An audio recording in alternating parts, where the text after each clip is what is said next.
So some news surfaced around last night that Dalvin Cook is he's going to hold out a camp. He's going to hold out a camp and be on without a reasonable extension. He's not. We see this every year with running backs, and we see this a lot of year with running backs. You know, especially their value is a real. It's a distinct value. You don't know. They really want their money, and there's another side who really don't want to pay them. So he's sitting out as long as he can until he gets that extension. But here's the thing, man. I don't know if he understands with the new CBA that got signed that if a player sits out for a certain amount of time, especially I think if they miss 5 training camp days, that they become a restricted free agent the next year. So they lose a free agency year. So I don't know if somebody's telling this and he didn't telling him this and he didn't care, or if his agent didn't tell him this, because that's pretty big news if that you sit out for a period of time and you just don't become a free agent next year.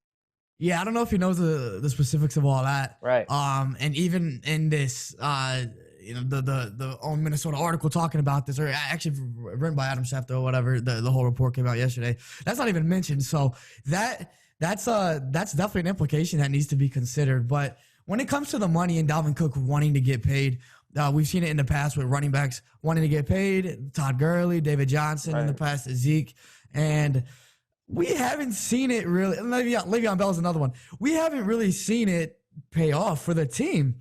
For the players, sure, you get paid, so it's good for them. You get paid, but for the team, it hasn't really been paying off. So I don't know if that says something about the value of running backs.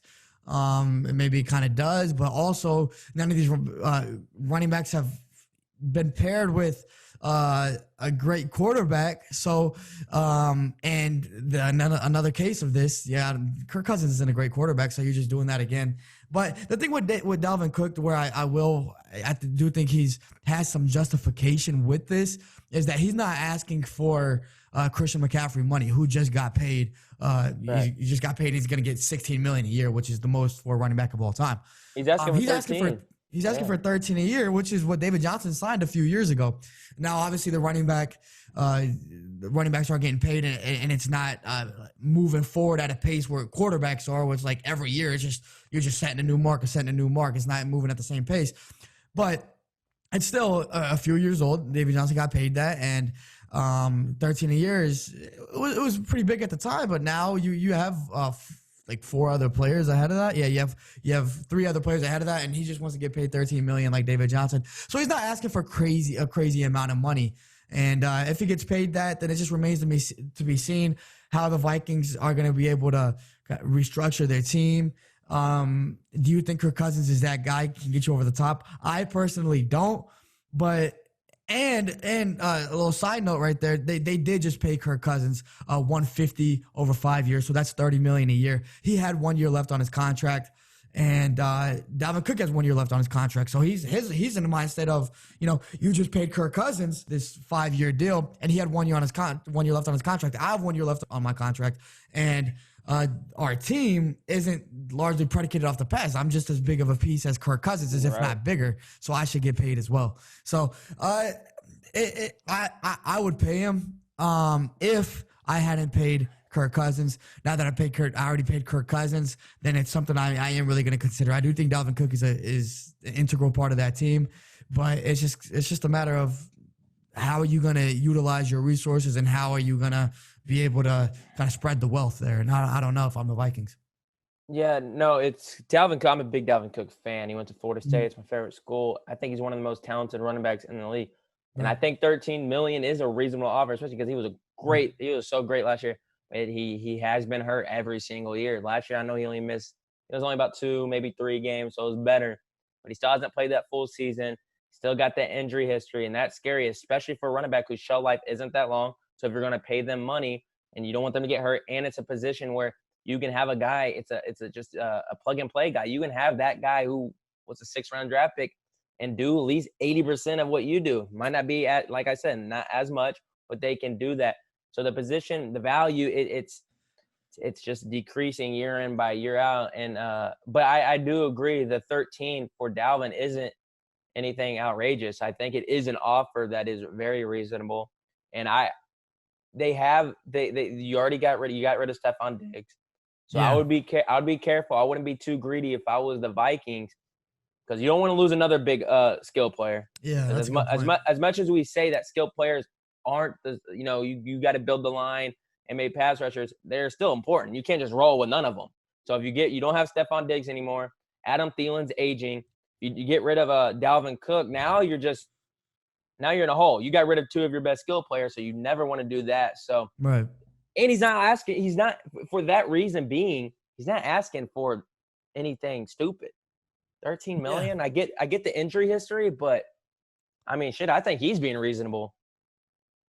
Well, here's the thing: is nobody really was outraged by Christian McCaffrey getting 16 a year. Yeah, he signed that big contract most of all time, and nobody was like, oh, now he's getting paid, and this is going to ruin the Panthers. Positions. Because he's so versatile, and if you're going to pay a running back nowadays like that, you want them to be able to be successful in many aspects of the game, and Christian McCaffrey is exactly that. He's Lamar Jackson of running backs as far as just how dynamic he is. Yeah. But Dalvin Cook he's pretty good in his own aspect as well. He's not the receiver that Christian McCaffrey is. Very shifty though.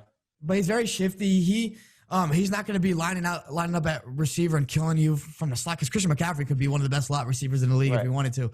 But Dalvin Cook, we've seen him be very successful in the screen game, and he has his own little set of patterns that he can run. I think it's more similar to kind of a David Johnson who's a good receiver as a running back, but he's not Christian McCaffrey, obviously.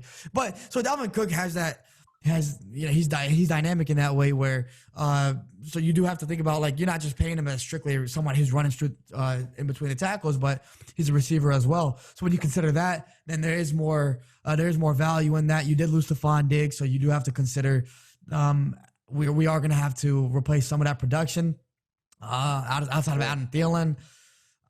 I don't really know how they're doing it. They just drafted the kid out of Justin Jefferson. Didn't they? Yeah, Justin Jefferson. So that'll help a little bit, but I want to pay Dalvin Cook if I'm the Vikings.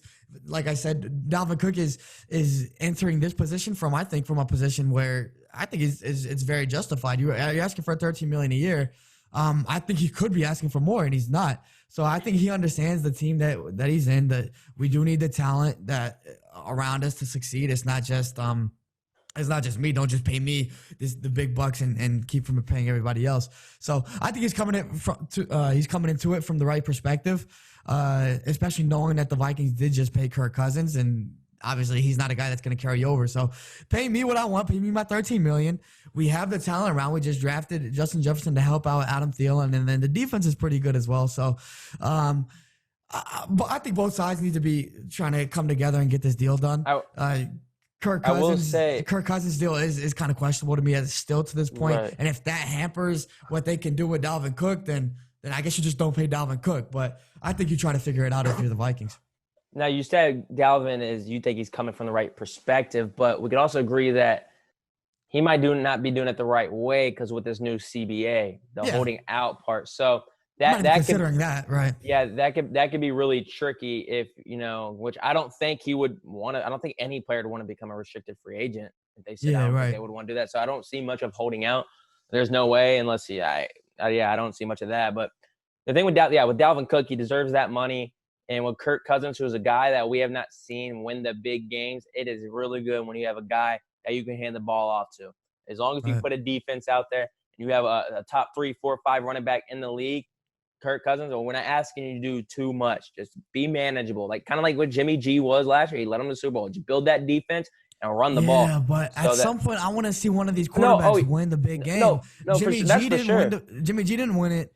Now he's playing against Pat Mahomes, granted, but Jared Goff didn't win it. The same situation. It's like at some point these teams are getting there. It's the same thing with the whole young head coach thing. Yeah, these young head coaches, young gun from college, they're having success, but they're not winning. They're not winning the big game. So I want to see that happen. No, I totally agree. I want to see it happen. If you're a coach, you want to see that happen. But then realistically, you know what you have at the quarterback.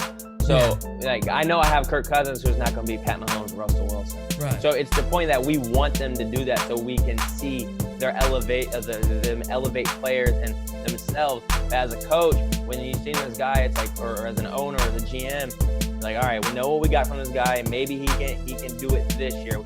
He has the right traits. But we have this guy that we can hand the ball off to 23, 24 times a game, and he can get me $120. I think that's super important.